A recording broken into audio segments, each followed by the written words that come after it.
తాకట్లో ఉన్న మీ బంగారాన్ని విడిపించి ఆ రోజు ఆన్లైన్ రేటుకి కొంటాం. Sharma gold company.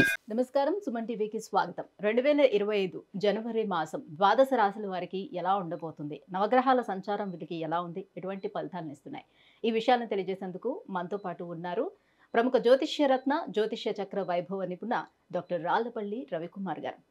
గురుగారు నమస్కారం. నమస్కారం. గురుగారు, ద్వాదశ రాశుల గురించి తెలుసుకునే ముందుగా నవగ్రహాల సంచారం ఎలా ఉంది, ఎటువంటి ఫలితాలను ఇస్తున్నాయి? శరదిందు సమాకారే పరబ్రహ్మ స్వరూపిణి వాసరాపీఠ నిలయే సరస్వతి నమస్తుతే. సుమన్ టీవీ ప్రేక్షకులకి నమస్కారం. ముందుగా నవగ్రహాలు ద్వాదశ రాశుల్లో జనవరి నెలలో ఎక్కడ ఉన్నాయో ఇప్పుడు తెలుసుకుందాం. ముందుగా సూర్యుడు వచ్చి మనకి మకర రాశిలో ఉన్నారు. అలాగే రాహు మనకి మీన రాశిలో ఉన్నారు. కేతు మనకి కన్యా రాశిలో ఉన్నారు. అలాగే గురువు వృషభ రాశిలో ఉన్నారు. అలాగే మనకి శుక్రుడు కుంభరాశిలో ఉన్నారు. శని స్వస్థానమైన మనకి కుంభరాశిలో ఉన్నారు. బుధుడు మనకి ధనుసు రాశిలో ఉన్నారు. ఇంకా ఆఖరిగా కుజుడు వచ్చి నీచ స్థానంలో ఉన్నాడు. 20th జనవరి 2025 వరకు కుజుడు నీచ స్థానంలో ఉన్నారు.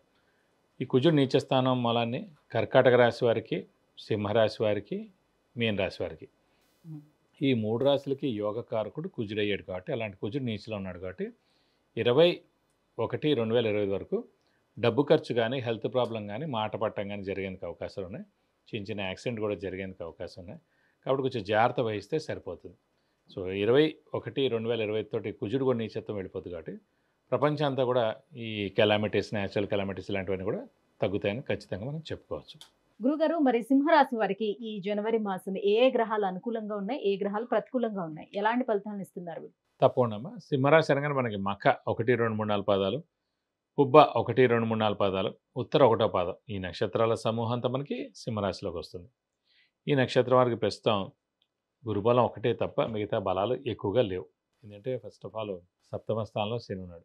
స్వస్థానం అయినా సరే సప్తమ స్థానంలో శని ఉంటే కనుక, జాతకంలోనే లగ్నం నుంచి సప్తమ స్థానంలో శని ఉంటే కనుక డైవర్స్ అవ్వడం, విడిపోవడం, సెకండ్ మ్యారేజ్ ఇవి జరుగుతాయి. సో రాశిలో మనకి ఇప్పుడు గోచారిత్య సప్తమంలో వచ్చాడు కాబట్టి అలాంటి తాలూకు చిన్న ఇబ్బందులు వస్తాయన్నమాట. క్లాషెస్ అన్నమాట. భార్యాభర్తల మధ్య అన్యోన్యత లోపించడం, చిన్న దెబ్బలాట్లు జరగడం, ఎవరో మొలాన్ని మన ఈ ప్రైవసీ అంతా ఇది అవ్వడం, ఇలాంటివన్నీ జరిగేందుకు అవకాశాలు ఉన్నాయి. సో ఈ సప్తమ స్థానం అంటే ఇమీడియట్ బాస్ వస్తాడు, భార్య భర్తలు వస్తారు, బిజినెస్ పార్ట్నర్ కూడా వస్తాడు. సో బిజినెస్ పార్ట్నర్తో కూడా చిన్న ఇబ్బందులు ఉంటాయి. అలా ఇమీడియట్ బాస్తో కూడా ప్రాబ్లమ్స్ ఉంటాయి. ప్రస్తుతం ఇవన్నీ కూడా మనకి ముఖ్యంగా 30th మార్చి దాకా అండి. ఈ 3 నెలలు. 1st ఏప్రిల్ నుంచి మనకి అష్టమ స్థానంలో వెళ్ళిపోతారు కాబట్టి ఈ ఇబ్బంది మేజర్, ఇలాంటి ఇబ్బంది అయితే ఉండకపోవచ్చు. కాబట్టి ఈ 3 నెలల గురించి మనం జాగ్రత్తగా ఉంటే ఇలాంటి ప్రాబ్లమ్స్ నుంచి బయటపడతాం. అలాగే లాభస్థానంలో గురువు ఉన్నాడు కాబట్టి శుభకార్యాలు ఏం జరగాలన్నా కూడా, ఇంట్లో శుభాలు ఏం జరగాలన్నా కూడా అన్ని శుభాలు జరుగుతాయి. ఖచ్చితంగా 100% జరుగుతాయి. సో మానవ ప్రయత్నం మనం చేస్తూ ఉండాలి. ఈ సింహరాశికి యోగకారకుడు, అదృష్టకారకుడు, లక్ ఫేవర్ చేసే గ్రహం సేమ్ కర్కాటక రాశిలాగే కుజుడు అవుతాడు. సో అలాంటి కుజుడు వ్యయ స్థానంలో నీచలో ఉన్నాడు కాబట్టి సేమ్ అలాగే డబ్బు ఖర్చు, హెల్త్ ప్రాబ్లం, మాట పడటం ఇలాంటివన్నీ జరిగేందుకు అవకాశాలు ఉన్నాయి. ఇది కాకుండా వెహికల్ కూడా ఖర్చు ఎక్కువగా ఉంటుంది. సో మెయింటెనెన్స్ కానివ్వండి, సర్వీసింగ్ చేయించినప్పుడు కానీ ఇవన్నీ కూడా చాలా ఖర్చు ఉంటాయి అన్నమాట. ఈ నెల జనవరి 20 దాకా ఈ ప్రాబ్లం ఉంది. ఇది కాకుండా అష్టమ స్థానంలో రాహు ఉన్నాడు. ఈ అష్టమ స్థానంలో రాహు ఉన్నప్పుడు కూడా సాధారణంగా వెహికల్ యాక్సిడెంట్స్ జరిగేందుకు అవకాశాలు ఉన్నాయండి.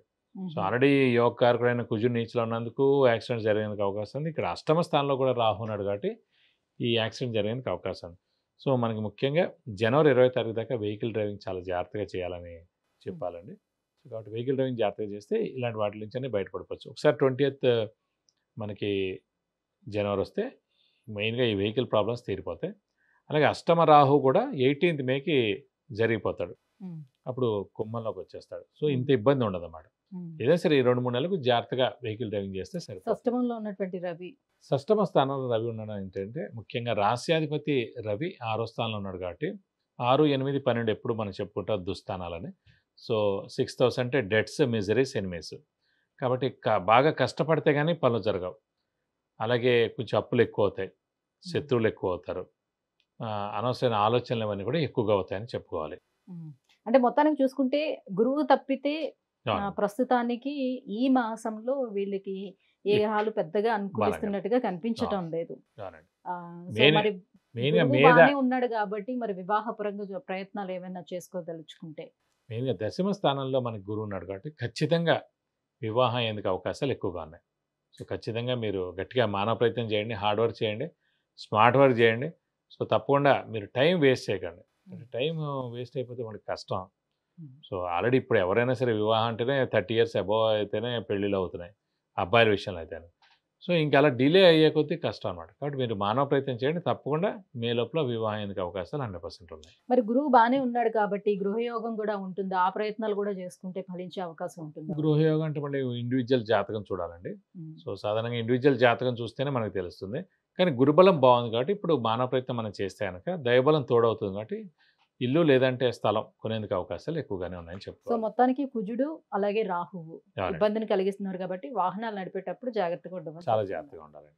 సో మరి ఇంకా ఎటువంటి పరిహారాలను పాటించుకోవాలంటారు మీరు? ప్రస్తుతం కుజుడు కూడా నీచిలో ఉన్నాడు, అటు రాహు కూడా అష్టమ స్థానంలో ఉన్నాడు కాబట్టి ఖచ్చితంగా సుబ్రహ్మణ్య స్వామిని ఎక్కువగా పూజించాలి. ప్రతి మంగళవారం ఉపవాసం ఉండాలి. అలాగే ప్రతి మంగళవారం వీలైతే కనుక మనకి సుబ్రహ్మణ్య స్వామి టెంపుల్కి వెళ్ళి 41 ప్రదక్షిణాలు చేయాలి. అలాగే ప్రతి మంగళవారం ఉపవాసం ఉండడంతో పాటు ప్రతిరోజు సుబ్రహ్మణ్య స్వామి అష్టోత్తరం కూడా చదువుకుంటే మంచిది. ఈ పరిహారాలు పాటిస్తే సరిపోతుంది. విద్య, ఉద్యోగం, విదేశీయానం, వివాహం, వ్యాపారం, సంతానం, గృహం, ఐశ్వర్యం వీటన్నిటికీ సంబంధించి ఎటువంటి విషయాలు తెలుసుకోవాలన్నా కింద స్క్రోల్ అవుతున్నటువంటి నెంబర్కి కాల్ చేసి గురుగారి యొక్క అపాయింట్మెంట్ పొందవచ్చు. గురుగారు సింహరాశి వారు ఈ జనవరి మాసంలోని వారికి ఎలా ఉండబోతున్నాయి? నవగ్రహాలు ఏ గ్రహాలు అనుకూలంగా ఉన్నాయి, ప్రతికూలంగా ఉన్నాయి, అలాగే ఎటువంటి పరిహారాలను పాటించుకోవాలి? ఈ విషయాన్ని తెలియజేసినందుకు ధన్యవాదాలు. నమస్కారం.